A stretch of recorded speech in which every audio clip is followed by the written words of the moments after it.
warahmatullahi wabarakatuh. Selamat berjumpa kembali untuk mahasiswa ataupun siapa yang pun yang belajar terkait dengan mata kuliah sastra perbandingan. Kali ini kita melanjutkan tahapan dalam kegiatan studi perbandingan sastra, yaitu memahami metode penelitian sastra perbandingan.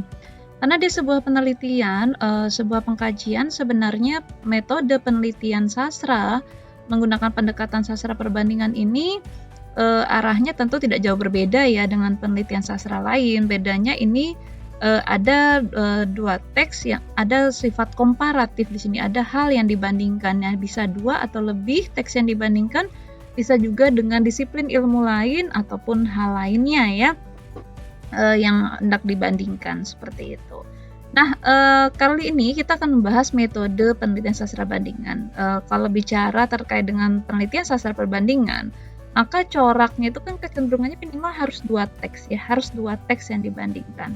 Maka kajiannya ini bercorak binari atau duaan bertumpu pada report divides, artinya berhubungan faktual antara dua buah teks yang diteliti secara pasti. Jadi ini minimal, dasarnya pasti harus dibandingkan dua teks. Nah, yang tentunya ketika kita membandingkan, tidaklah membandingkan dua naskah yang sama pengarangnya, tentu jadi asumsinya jadi berbeda ya, karena kan kita melakukan perbandingan itu ada asumsi untuk melihat tingkat originalitas sebuah karya, menunjukkan kredibilitas pengarang. Kalau pengarangnya sama ya apa yang mau dibandingkan gitu, pasti dia kan pengaruh dalam dirinya sendiri, tentu mungkin akan ada kesamaan ya.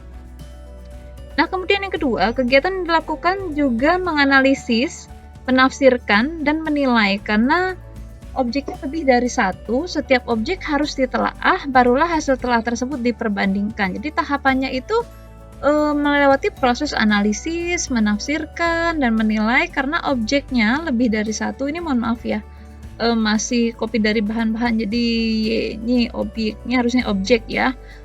Objeknya lebih dari satu, setiap objek harus ditelaah, barulah hasil telah tersebut diperbandingkan. Jadi tahapannya begitu dalam kegiatan meneliti. Nanti ada pertama tentu analisis, menafsirkan, maka ada proses menilai. Kemudian baru nanti ada yang diperbandingkan hasil tersebut untuk menemukan makna. Yang ketiga, peneliti dapat melakukan analisis struktural kedua karya terlebih dahulu untuk memudahkan dan baru diperbandingkan. Jadi ini kita membahas dua karya sastra saja lah ya minimalnya. Jadi kajian struktural ini maksudnya tidak harus yang struktural dalam konsep teori yang kompleks. Ini bisa ke seperti analisis struktural seperti unsur-unsur dalam teks sastra itu. Kalau puisi bisa ke unsur batinnya, kalau ke prosa bisa pakai unsur intrinsiknya.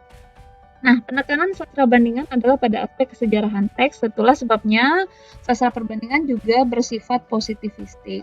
Kenapa? Karena kita harus tahu histori, sejarah, ini tergantung sudut pandang ya, mana yang mau dipakai seorang peneliti. Tapi umumnya yang ditekankan adalah kesejarahan teks itu diciptakan kapan, apa yang mempengaruhi penciptaannya. Ini untuk bisa mengetahui kemiripan pada dua teks tersebut diperoleh dari apa yang menyebabkannya. Nah, kalau bicara dalam sebuah penulisan, artikel, atau dalam sebuah proses pengkajian, maka kan dia harus jelas ya, ini metodenya apa gitu ya. Kalau diteliti ya sebenarnya sama, ada jenis metode penelitian itu kan ada metode penelitian kuantitatif, kualitatif, metode deskriptif. Nah, penelitian sastra cenderung dalam kategori metode deskriptif, meskipun dekat ke kualitatif ya, karena memang basisnya adalah yang dipaparkan hasilnya tidak boleh berupa angka-angka, tapi adalah yang terkait dengan data-data yang dapat ditafsirkan, diterjemahkan dengan bahasa-bahasa deskripsi yang lebih luas. Tentu butuh pendukung-pendukung teori lain ya. Nah, yang di sini dapat diasumsikan metodenya deskriptif komparatif, karena di dalam pembahasannya nanti selain mendeskripsikan hasil, tapi juga ada proses membandingkan apa yang ditemukan tersebut. Nah, kemudian sekarang kita mau sedikit merumuskan. Kalau saya kelompokkan 9 lah ya tahapan pengkajian ini untuk pemula lah ya, untuk kita sama-sama belajar dalam pengkajian sastra bandingan.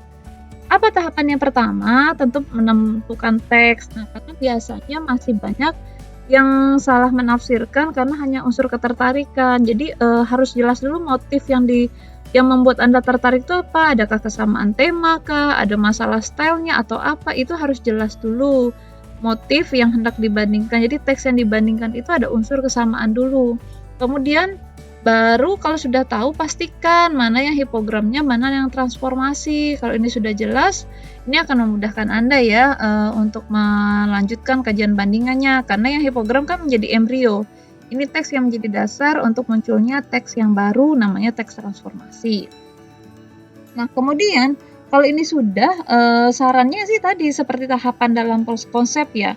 Dilakukan analisis struktural sederhana, misalnya kalau untuk prosa minimal tema, misalnya alur ya, kemudian latar ataupun nama penokohan, mungkin itu yang hal cukup penting ya. Diidentifikasi sehingga dapat di informasi awal teks A apa saja unsur-unsurnya dan teks B apa saja unsurnya. Nah, kalau itu sudah mendapatkan informasi, itu Anda setidaknya membantu Anda dalam menentukan ini yang ke tahapan selanjutnya, mengidentifikasi persamaan. Bisa Anda identifikasi persamaannya dari segi temanya dan sebagainya. Setelah tahu persamaan dari hal itu unsur pun Anda bisa mengidentifikasi perbedaannya. Nah, seharusnya dalam kajian bandingan perbedaan tidak terlalu banyak ya, karena malah asumsi yang mirip ini yang muncul. Nah, apapun temuan Anda, tentu yang menjadi motif alasan Anda akan terlihat di sini di bagian persamaan nih. Nah, kalau sudah bertemu, nah ini yang terpenting sebenarnya, menganalisis tadi dengan pendekatan konsep atau teori. Nah, tipe lagi saya. Dengan sesuai dengan aspek kesamaan yang Anda temukan. Jadi misalnya salah satunya lintas budaya, teori feminis kah, teori aspek religius, konsep religius, spiritual, dan hal-hal lain yang memang sesuai dengan teks tersebut. Nah, ketika menambah ya, mengaitkan, ya menganalisis yang Anda lihat itu dengan teori lain atau konsep lain, Anda akan menemukan makna dari ternyata kesamaan ini. Misalnya kalau kita bahas feminis ya, misalnya di situ dia bahas ke perempuan A digambarkan sebagai perempuan yang ditinggikan derajatnya, pada yang di sini juga ditinggikan tapi dengan cara yang berbeda. Tapi sebenarnya juga dimarginalkan atau bagaimana. Nah, Anda bisa menyimpulkan bahwa mungkin di daerah, anggaplah teks sastra itu berada pada sama-sama di Indonesia, yang satu di Jawa, yang satu di Sumatera. Anda bisa lihat kenapa kedudukan perempuan di Sumatera itu lebih tinggi posisinya karena dipimpin oleh Bunduk Kanduang dan sebagainya. Jadi memiliki posisi yang secara budaya kita bisa jelaskan bahwa ini dipengaruhi oleh adatnya atau apanya. Nah, itu jadi temuannya jadi menarik, tidak sekedar hanya melihat dia sama-sama bahas ini, bedanya ini. Kalau begitu saja nggak cukup ya. Nah, setelah itu di tahapannya Anda sudah mengaitkan dengan konsep teori lain, maka Anda bisa menyimpulkan sehingga tadi memperoleh makna. Nah, kalau ini sudah selesai, maka tahapan yang dilakukan adalah menuliskannya. Karena penelitian yang baik kalau tidak disampaikan dalam bentuk artikel ilmiah, dia menjadi tidak baik ya, artinya tidak terpublikasikan. Jadi sebaiknya dituliskan, dan dalam mata kuliah kita ini saya akan minta Anda mencari jurnal yang Anda tuju. Silakan sesuaikan dengan template artikelnya yang dipilih, nanti ditulis sesuai dengan template jurnal-jurnal tersebut. Nah, sekali lagi saya tekankan, persamaan atau perbedaan tidak hanya menjadi titik akhir sebuah penelitian. Karena apa? Mestilah dimaknai oleh seorang sarjana, atau ini untuk Anda bagi pemula ya, ataupun yang mengambil skripsi ini nih, mungkin di antara Anda yang menyimak penjelasan saya. Tentu saja pemaknaan itu tidak lahir secara intuitif, tapi harus berdasarkan suatu konsep atau teori. Maka Anda harus punya pegangan dulu konsep siapa yang Anda pakai. Tentu hasil pengajian Anda akan lebih bermakna dan memberikan sumbangan buat ilmu pengetahuan. Oke, dari informasi tahapan tadi, bagaimanakah tanggapan Anda dengan kajian tersebut? Cukup jelas atau masih bingung? Kalau masih rumit dan sebagainya, bisa kita lakukan diskusi. Nah, ada 4 pertanyaan yang saya minta untuk diskusi kali ini. Nanti masing-masing Anda akan menjawab via e-learning ya, ini khusus untuk kelas saya. Ada 4 pertanyaan dan ini silakan dijawab pada e-learning. Bagaimanakah perkembangan teks sastra yang akan dibandingkan? Apakah teks sastra Anda sudah oke, ataukah masih mencari-mencari ya? Apa yang Anda pahami dengan tahap analisis struktural tadi, yang dari penjelasan saya? Apa maksud penelitian sastra bandingan tidak cukup hanya sampai menentukan persamaan dan perbedaan? Dan yang keempat, konsep atau pendekatan atau teori apa yang direncanakan akan Anda gunakan dalam kajian Anda nanti. Oke, terima kasih atas perhatiannya. Semoga dapat bermanfaat, bisa dipahami.